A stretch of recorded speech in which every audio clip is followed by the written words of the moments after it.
सभी भाइयों को नमस्कार। जीएसटी रजिस्ट्रेशन के प्रावधान जीएसटी एक्ट 2017 के चैप्टर 6 में सेक्शन 22 से सेक्शन 30 तक दिए गए हैं। उक्त प्रावधान गुड्स एंड सर्विस की सप्लाई के संबंध में जीएसटी रजिस्ट्रेशन की आवश्यकता से संबंधित हैं।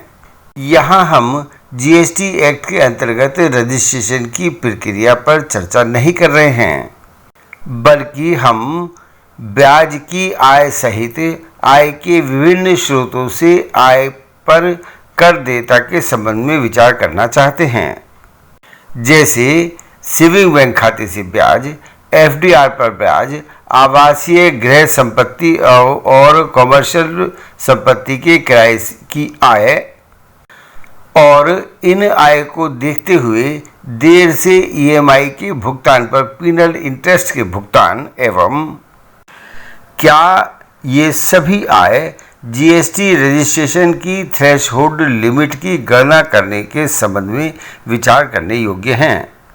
इसके लिए जीएसटी एक्ट के अंतर्गत रजिस्ट्रेशन के प्रावधान एवं संदर्भित विषय के संबंध में सीजीएसटी कमिश्नर द्वारा जारी सर्कुलर तथा अथॉरिटी ऑफ एडवांस रूलिंग के निर्णयों पर भी विचार करना आवश्यक है। मेरे द्वारा इस संबंध में कुछ विचार एकत्रित करने का प्रयास किया गया है। आशा है कि मेरे द्वारा प्रकट किए गए विचार आप सभी को पसंद आएंगे। मेरा निवेदन है कि यदि मेरे विचारों में कोई गलती प्रकट हो या आपका कोई सुझाव हो तो मुझे उस गलती या उस सुझाव से 9012631620 या 9837652179 पर अवश्य अवगत कराएं तथा इस वीडियो को सब्सक्राइब करके बेल आइकन पर अवश्य क्लिक कर दें ताकि नए नोटिफिकेशन आपको मिलते रहें, तथा इस वीडियो को लाइक करने के बाद अपने दोस्तों तथा साथी एडवोकेट्स आदि में शेयर भी कर दें ताकि मुझे और अधिक प्रोत्साहन मिलता रहे। मेरे द्वारा ब्लॉग का लिंक भी इस वीडियो के डिस्क्रिप्शन बॉक्स में दिया गया है। टेक्स्ट वर्जन देखने के लिए कृपया ब्लॉग के लिंक का अवलोकन करने का कष्ट करें। अब हम पर्सनल लायबल फॉर रजिस्ट्रेशन के संबंध में विचार करेंगे। सेक्शन 22 के सबसेक्शन 1 के अनुसार प्रत्येक आपूर्तिकर्ता विशेष श्रेणी के राज्यों के अलावा एक राज्य या एक केंद्र शासित प्रदेश में जहां से वह माल या सेवाओं या दोनों की सप्लाई करता है, इस अधिनियम के तहत पंजीकृत होने के लिए उत्तरदायी होगा यदि उसका कुल टर्नओवर एक वित्तीय वर्ष में 20 लाख से अधिक है। जहां एक ऐसा व्यक्ति किसी विशेष श्रेणी के राज्य में वस्तु और सर्विस की सप्लाई करता है, वहां वह उस विशेष श्रेणी के राज्य में पंजीकृत होने के लिए उत्तरदायी होगा यदि उसका कुल टर्नओवर एक वित्तीय वर्ष में 10 लाख से अधिक है। सेक्शन 22 के सबसेक्शन 2 के अनुसार प्रत्येक व्यक्ति जो मौजूदा कानून के अंतर्गत पंजीकृत है या लाइसेंस रखता है, इस अधिनियम के अंतर्गत दिनांक 1/4/2017 से पंजीकृत होने के लिए उत्तरदायी होगा। सेक्शन 22 के सबसेक्शन 3 के अनुसार इस अधिनियम के अंतर्गत पंजीकृत करयोग्य व्यक्ति द्वारा किया गया व्यवसाय उत्तराधिकार के कारण या अन्यथा रूप से किसी अन्य व्यक्ति को एक चालू संस्था के रूप में ट्रांसफर किया जाता है, तो ट्रांसफरी या उत्तराधिकारी जैसा भी मामला हो, ऐसे ट्रांसफर या उत्तराधिकार की तारीख से पंजीकृत होने के लिए उत्तरदायी होगा। सेक्शन 22 के सबसेक्शन 1 के अंतर्गत the central goods and service tax amendment act 2018 अर्थात एक्ट नंबर 31 ऑफ 2018 के द्वारा एक प्रोविजो जोड़ा गया कि सरकार किसी विशेष श्रेणी के राज्य के अनुरोध पर एवं परिषद की सिफारिश पर पहले प्रोविजो में निर्दिष्ट कुल टर्नओवर एक वित्तीय वर्ष में 10 लाख से बढ़ाकर ऐसी धनराशि कर सकती है उन शर्तों के अधीन जैसी निर्दिष्ट की जाए जो 20 लाख से अधिक ना हो। सेक्शन 22 के सबसेक्शन 1 के अंतर्गत the finance act 2019 for financial year 2019-20 के द्वारा एक और प्रोविजन जोड़ा गया कि सरकार राज्य के अनुरोध पर एवं परिषद की सिफारिशों पर कुल टर्नओवर एक वित्तीय वर्ष में 20 लाख से बढ़ाकर 40 लाख से अधिक नहीं कर सकती है, जबकि सप्लायर विशेष रूप से गुड्स की सप्लाई में लगा हो।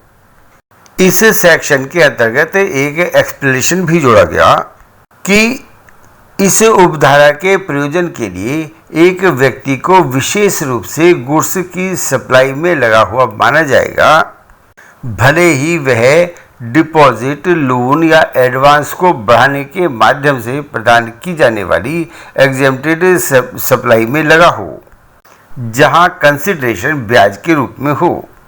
इस धारा के प्रयोजन के लिए कुल टर्नओवर में करयोग्य व्यक्ति द्वारा की गई सभी सप्लाई शामिल हैं, चाहे वह अपने खाते में हो या अपने प्रिंसिपल के खाते में हो।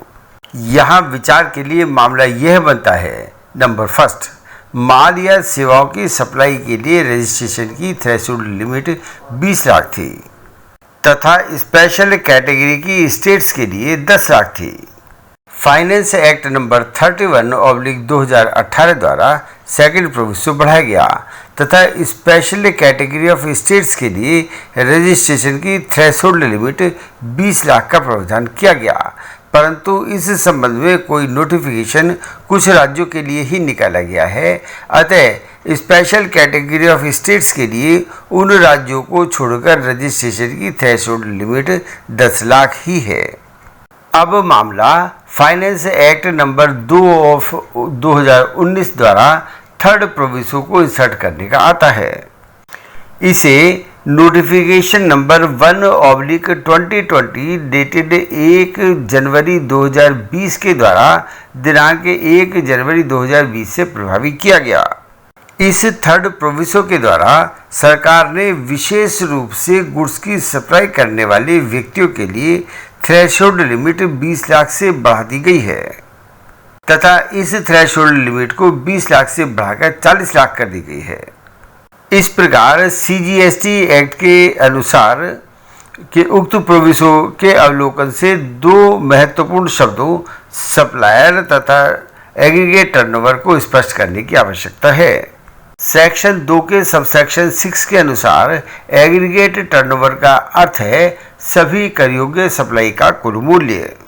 इसमें उन रिसीट्स को छोड़ दिया गया है जिन पर रिसिपेंट द्वारा रिवर्स चार्ज के आधार पर कर देना है। इस प्रकार एग्रीगेट टर्नओवर का अर्थ सभी करयोग्य सप्लाई का कुल मूल्य, exempted supply, export supply of goods और सर्विस तथा एक ही परमानेंट अकाउंट नंबर वाले व्यक्ति द्वारा इंटरस्टेट सप्लाई, जो कि ऑल इंडिया बेसिस पर काउंट की जाएगी, लेकिन इसमें सेंट्रल टैक्स, स्टेट टैक्स तथा union tax, integrated tax and cess शामिल नहीं हैं। सेक्शन 2 के सबसेक्शन 105 के अनुसार किसी माल या सर्विस या दोनों के संबंध में सप्लायर का अर्थ है उन गुड्स या सर्विस को सप्लाई करने वाला व्यक्ति तथा इसमें गुड्स एंड सर्विस को सप्लाई करने वाले व्यक्ति का एजेंट भी शामिल होगा। अब यहाँ यह भी विचार करना आवश्यक होगा कि person not liable for registration कौन होगा। सेक्शन 23 के सबसेक्शन 1 के अनुसार निम्नलिखित दो श्रेणी के व्यक्ति को रजिस्ट्रेशन के लिए उत्तरदायी नहीं होंगे। नंबर फर्स्ट, गुड्स या सर्विस की सप्लाई में लगा हुआ कोई व्यक्ति जो कर देने के लिए लायबल नहीं है तथा इस एक्ट के अंतर्गत या integrated goods and service tax के अंतर्गत टैक्स से एग्जेम्प्ट है। नंबर 2, एक किसान भूमि की खेती की उपज से सप्लाई की सीमा तक रजिस्ट्रेशन के लिए उत्तरदायी नहीं होंगे।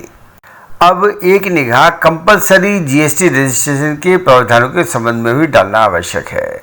CGST एक्ट के सेक्शन 24 के अनुसार सप्लायर्स के 12 वर्ग हैं जिनके लिए CGST एक्ट के अंतर्गत रजिस्ट्रेशन प्राप्त करना अनिवार्य होगा।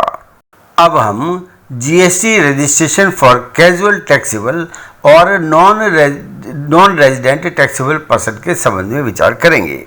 जीएसटी एक्ट के सेक्शन 27 के अनुसार कैजुअल टैक्सेबल पर्सन या नॉन रेजिडेंट टैक्सेबल पर्सन को जारी रजिस्ट्रेशन सर्टिफिकेट उस अवधि के लिए वैध होगा जो अवधि रजिस्ट्रेशन एप्लीकेशन में दर्शाई जाए, या रजिस्ट्रेशन की तिथि से 90 दिन जो भी पहले हो के लिए वैध होगा, और ऐसा व्यक्ति रजिस्ट्रेशन सर्टिफिकेट जारी होने के बाद कर योग्य सप्लाई करेगा। कर योग्य व्यक्ति द्वारा दर्शाए गए कारणों पर उचित अधिकारी द्वारा रजिस्ट्रेशन सर्टिफिकेट को 90 दिन के लिए और बढ़ाया जा सकता है। कैजुअल टैक्सेबल पर्सन या नॉन रेजिडेंट टैक्सेबल पर्सन को टैक्स लायबिलिटी का एडवांस जमा करना होगा तथा रजिस्ट्रेशन सर्टिफिकेट की एक्सटेंडेड पीरियड के लिए अतिरिक्त टैक्स जमा करना होगा। अब हम service by extending deposit, loan और एडवांस के संबंध में विचार करेंगे। सेक्शन 22 के सेकंड प्रोविजन के बाद फाइनेंस एक्ट नंबर 2 ऑफ 2019 के द्वारा एक एक्सप्लेनेशन जोड़ा गया जो निम्न प्रकार से है।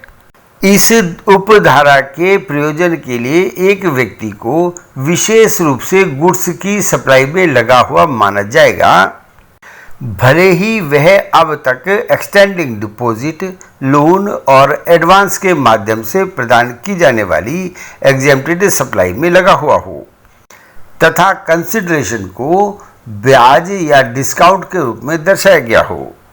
अब इस विषय पर सीजीएसटी कमिश्नर द्वारा जारी सर्कुलर के संबंध में विचार करना आवश्यक हो जाता है।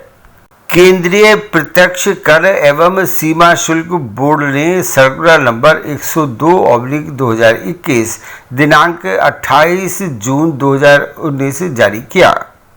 इस सर्कुलर के अनुसार इक्वेटेड मंथली इंस्टॉलमेंट EMI के देर से भुगतान करने पर पीनल इंटरेस्ट का प्रावधान होता है। इस पीनल इंटरेस्ट का देर से भुगतान करने के मामले में विलंब शुल्क भुगतान पर जीएसटी एप्लीकेबिलिटी को सरकार द्वारा स्पष्ट किया गया है। एक इक्वेटेड मंथली इंस्टॉलमेंट EMI की एक निश्चित राशि होती है जो उधारकर्ता द्वारा उधारदाता को प्रत्येक कैलेंडर माह में निश्चित तिथि को दिया जाता है। इक्वेटेड मंथली इंस्टॉलमेंट EMI का उपयोग हर महीने ब्याज और मूलधन दोनों का भुगतान के लिए किया जाता है ताकि स्पेसिफाइड अवधि में ब्याज के साथ साथ ऋण पूरी तरह चुकाया जा सके। ऐसे मामले में जहां EMI का भुगतान निर्धारित समय पर नहीं किया जाता, वहां EMI का भुगतान की देरी के कारण अतिरिक्त ब्याज या पीनल इंटरेस्ट लगाया जाता है। विचारणीय प्रश्न यह था कि इस तरह के पीनल इंटरेस्ट को नोटिफिकेशन नंबर 12/2017 डेटेड 28 जून 2017 के सीरियल नंबर 27 के अनुसार एग्जेम्प्ट फ्रॉम जीएसटी होगी, या इस तरह के पीनल इंटरेस्ट को लिक्विडेटेड डैमेज के लिए कंसिडरेशन के रूप में माना जाएगा, जिसे सीजीएसटी एक्ट 2017 के एनेक्सर सेकंड की एंट्री 5E के अंतर्गत separate taxable supply of service माना गया है। सीजीएसटी एक्ट 2017 के सेक्शन 168 के सबसेक्शन 1 के द्वारा प्रदत्त शक्तियों का प्रयोग करते हुए बोर्ड द्वारा व्यापार में प्रचलित EMI से जुड़े 2 ट्रांजैक्शंस के संबंध में निम्नलिखित स्पष्टीकरण जारी करता है। केस फर्स्ट, X एक मोबाइल फोन Y को बेचता है। मोबाइल फोन की कीमत 40,000 है। X द्वारा Y को एक विकल्प दिया जाता है कि वह अगले 4 महीने तक प्रत्येक महीने की 10 तारीख से पहले किस्तों के रूप में 11,000 रुपये अर्थात 11,000 × 4 मंथ 44,000 रुपये प्रति माह दे सकता है। इसके अतिरिक्त यदि Y द्वारा निर्धारित तिथि तक भुगतान करने में देरी की जाती है तो वाई दंडात्मक ब्याज के लिए उत्तरदायी होगा, जो कि 500 रुपये प्रति माह होगी। कुछ मामलों में एक्स द्वारा वाई से मोबाइल की कीमत ₹40,000 चार्ज की जाती है तथा वाई को लोन देने की सर्विस सप्लाई करने के संबंध में एक इनवॉइस अलग से जारी की जाती है, जिसके लिए 2.5% ब्याज देना होगा तथा भुगतान करने में विलंब की दिशा में पीनल इंटरेस्ट के रूप में 500 रुपये प्रति माह देने का प्रावधान करता है। केस नंबर 2, एक्स एक मोबाइल फोन वाई को बेचता है। मोबाइल फोन की कीमत 40,000 है। वाई के पास एक विकल्प यह है कि यदि वह उस फोन को मैसर्स एबीसी लिमिटेड से खरीदता है तो उसे 40,000 के लोन पर 2.5% ब्याज देना होगा। मैसर्स एबीसी लिमिटेड की लोन की शर्त के अनुसार वाई के पास ऋण चुकाने के लिए 4 महीने की अवधि है तथा भुगतान करने में विलंब की दिशा में 1.25% प्रति माह पीनल इंटरेस्ट के रूप में दिए जाने का प्रावधान करता है। इस संबंध में बोर्ड द्वारा स्पष्ट किया गया कि सीजीएसटी एक्ट के सेक्शन 15 के सबसेक्शन 2 की क्लॉज डी के अनुसार सप्लाई के मूल्य में interest, late fees, penalty for delayed payment of any consideration शामिल होगा। इसके अतिरिक्त notification number 12/2017 central tax rates dated 28/6/2017 के सीरियल नंबर 27 के अनुसार service by way of extending loan deposit advance insofar as consideration is referred by way of interest or discount other than its interest involved in credit card service को छूट दी गई है।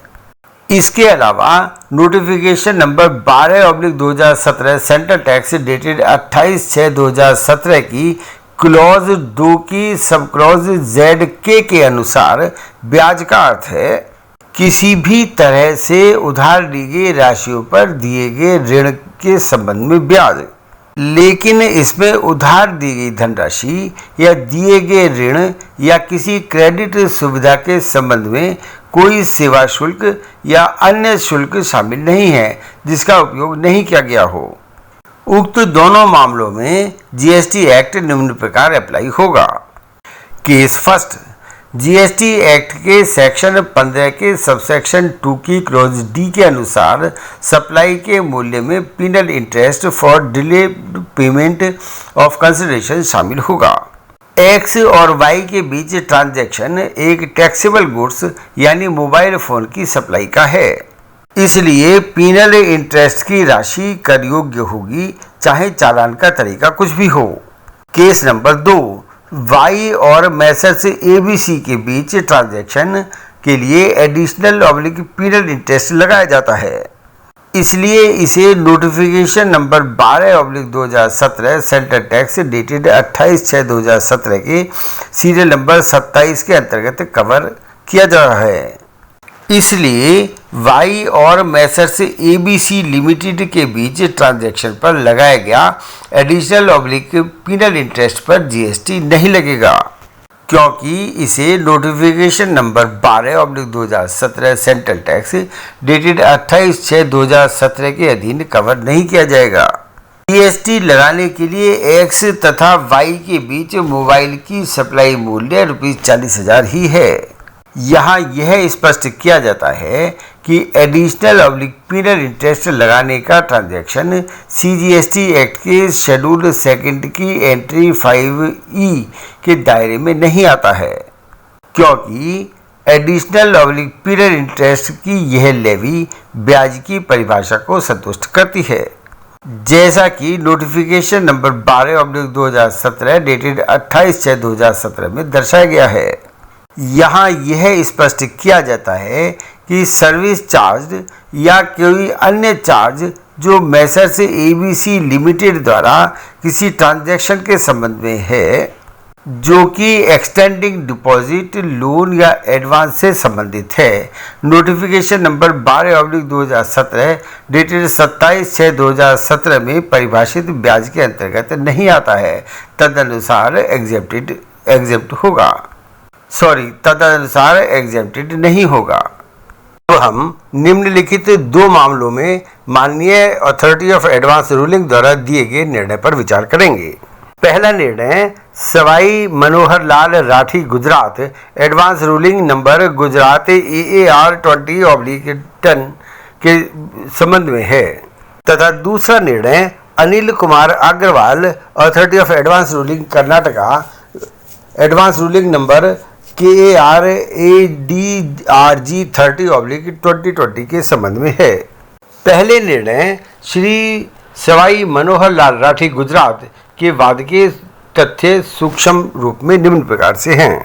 Applicant द्वारा कहा गया कि वह एक ऐसा व्यक्ति है जो किसी व्यवसाय में संलग्न नहीं है और उसकी रिसीट्स केवल saving, personal loan and advance and deposit से हैं, जिन्हें इनकम टैक्स रिटर्न में उसके द्वारा घोषित किया गया है। एप्लीकेंट द्वारा आगे यह कहा गया कि फाइनेंशियल ईयर 18-19 में उसकी अनुमानित रिसीट्स 20,12,000 होने की संभावना है, जिनमें निम्नलिखित शामिल हैं। Number 1 rent receipt ₹9,84,000। Number 2 bank interest ₹3,000। Number 3 interest on PPF account 2,76,000 and number 4 interest on personal loan and advance ₹7,49,000। Applicant द्वारा आगे कहा गया कि कानून का उसके द्वारा इंटरप्रिटेशन इस प्रकार किया गया है कि यदि किसी व्यक्ति द्वारा saving, personal loan, advance and deposit से ब्याज प्राप्त किया जाता है और जो ऐसे व्यवसाय में नहीं है और जो साहूकार भी नहीं है, तो ऐसे ब्याज की प्राप्तियां सप्लाई नहीं होती हैं और उन पर GST की लायबिलिटी अट्रैक्ट नहीं होगी, क्योंकि यह न तो in the course of business और न ही इन फर्दरेंस ऑफ बिजनेस के अंतर्गत आता है। एप्लीकेंट द्वारा यह भी कहा गया कि वह CGST एक्ट 2017 के सेक्शन 7 के अंतर्गत दी गई स्कोप ऑफ सप्लाई की परिभाषा पर निर्भर है, जिसमें स्पष्ट रूप से कहा गया है कि रिसीट्स या तो इन दी कोर्स ऑफ बिजनेस होनी चाहिए या फिर इन फर्दरेंस ऑफ बिजनेस होनी चाहिए। एप्लीकेंट द्वारा यह भी कहा गया कि CGST एक्ट 2017 के सेक्शन 7 के सबसेक्शन 17 के अंतर्गत दी गई बिजनेस की परिभाषा के अनुसार personal loan, advance, deposit and bank interest आदि बिजनेस की परिभाषा में नहीं आते हैं। Learned authority of advance ruling Gujarat द्वारा अग्रिम निर्णय निम्न प्रकार सुनाया गया। प्रश्न 1 क्या PPF के रूप में प्राप्त ब्याज को CGST एक्ट 2017 के अंतर्गत रजिस्ट्रेशन थ्रेशोल्ड लिमिट 20 लाख की सीमा की गणना करने में माना जाएगा? इस प्रश्न का उत्तर एफर्मेटिव में दिया गया, अर्थात PPF के ब्याज को रजिस्ट्रेशन थ्रेशोल्ड लिमिट 20 लाख की सीमा की गणना के लिए माना जाएगा। प्रश्न नंबर 2 क्या CGST एक्ट 2017 के अंतर्गत रजिस्ट्रेशन थ्रेशोल्ड लिमिट 20 लाख की सीमा के गणना के लिए personal loan and advance to family oblique friends को माना जाएगा? इसका आंसर भी एफर्मेटिव में दिया गया, अर्थात यह भी रजिस्ट्रेशन की थ्रेशोल्ड लिमिट 20 लाख की गणना करने में माना जाएगा। प्रश्न नंबर 3 क्या CGST एक्ट 2017 के अंतर्गत रजिस्ट्रेशन थ्रेशोल्ड लिमिट 20 लाख की सीमा की गणना के लिए interest received on saving bank account को माना जाएगा? इसका आंसर भी एफर्मेटिव में दिया गया। अब हम दूसरे case Anil Kumar Agarwal authority of advance ruling Karnataka के बारे में विचार करते हैं। नंबर 1 एक प्राइवेट लिमिटेड कंपनी के नॉन एग्जीक्यूटिव डायरेक्टर के रूप में सैलरी ऑब्लिक रेम्युनरेशन प्राप्त करना। नंबर 2 कॉमर्शियल प्रॉपर्टी को किराए पर देना। नंबर 3, रेजिडेंशियल प्रॉपर्टी को किराए पर देना। नंबर 4, डिपॉजिट लोन एडवांस के रूप में दी गई धनराशि जिसमें से ब्याज प्राप्त किया जा रहा है। उपरोक्त को CGST एक्ट 2017 के अंतर्गत रजिस्ट्रेशन थ्रेशोल्ड लिमिट 20 लाख की सीमा की गणना के लिए माना जाएगा। इन सभी का उत्तर यह दिया गया कि रेजिडेंशियल प्रॉपर्टी को किराए पर देने को CGST एक्ट 2017 के अंतर्गत रजिस्ट्रेशन थ्रेशोल्ड लिमिट 20 लाख की गणना के लिए माना जाएगा। हालांकि यह एक एग्जेम्प्टेड सप्लाई है। अंत में मेरा आपसे निवेदन है कि यदि आप द्वारा अभी तक मेरे इस चैनल को सब्सक्राइब नहीं किया गया है तो मेरा आपसे अनुरोध है कि इसे सब्सक्राइब करने के बाद अपने जानकारों और एडवोकेट्स साथियों आदि में शेयर कर दें ताकि हमें और अधिक प्रोत्साहन मिलता रहे। धन्यवाद। सही।